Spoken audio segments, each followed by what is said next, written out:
Golfers, about 10 years ago, I invented the Tour Striker Educator. And this version is just bigger, stronger, better for a variety of reasons.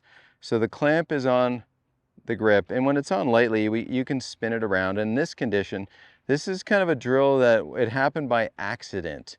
And I want to explain this to you. There's a vertical face. We're going to rotate the educator to match up with the grooves. Once it's matched up with the grooves, we're going to tighten the clamp on the end of the grip. Then what you're going to do is you're going to loosen the educator arm, and we're going to move it up into the space that's just past the green, between the green and the red. And when you look at this, you'll see the hash marks pretty clearly. And this could be a little bit different for everybody, but typically between green and red, mine's a little bit more biased toward green. And then tighten it up, and here's why. So this was a move that my wife called the under-over drill. And for years now, it's been interesting about the idea of, quote, swinging on plane, like the club travels on a perfect plane, but it really doesn't. The club's center of mass, its balance point, kind of wobbles around a bit in a good swing. Typically, what we see is a club that it'll go back on a little bit more vertical plane and come down on a shallower plane. So what you're seeing there is a pretty good little illusion of how this educator can help you understand how to get the club to shallow out so that when you unwind, it attacks the golf ball from the inside.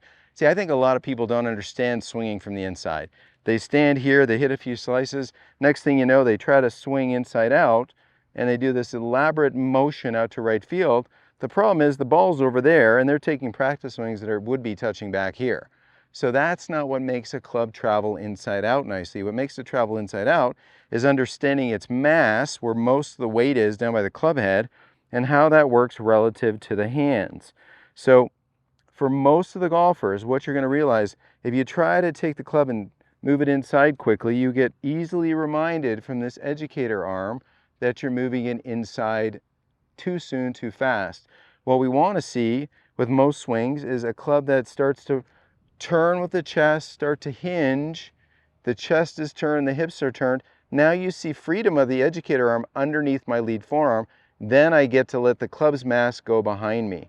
Now as it's behind me, any kind of unwinding starts to get that club traveling, you guessed it, inside to out for a strong strike and a draw bias if that's what you want.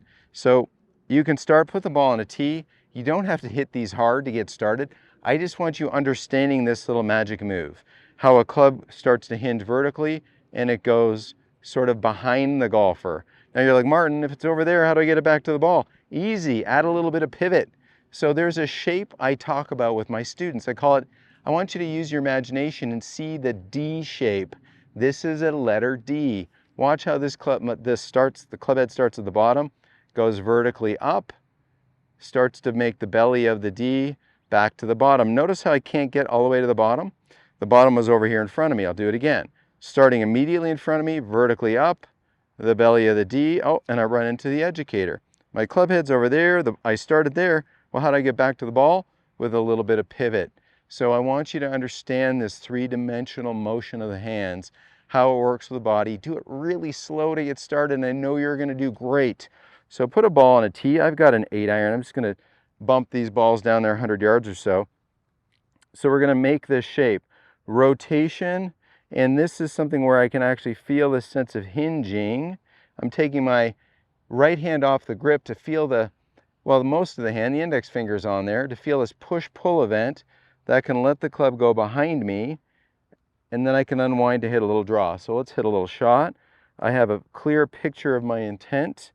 So a little bit of backswing. Watch what this club head does and where this shaft goes. And there's a little itty bitty baby draw there. And I try to get all my students to do it that slowly. People have a hard time doing it slow because they want to go fast. I want you to do it slow so you can feel that shape, how a club gets into a position where it acquires energy.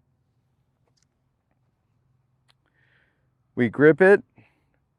We can do this rehearsal feeling, turn the chest, turn the hips, and this is where the educator trades positions from between the forearms to under the forearm to outside the forearm.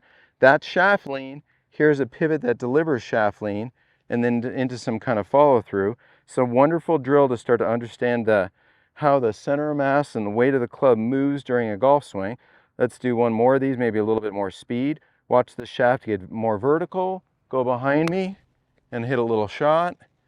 And that little itty bitty exercise, the under over drill, that name given by my wife, Stacy Chuck, she's like, oh, that's kind of cool. It goes under and over. All right, babe, we'll stick with that. So you can see this. It starts off neutral, set, between the green and the red hash marks. And the feel of this is, can we develop some power, some vertical power in our backswing as we rotate? And then can the weight of it go behind us as we unwind, the true way to get a club to travel inside out to flush a golf shot? So the under over drill, do it slow, start on a tee.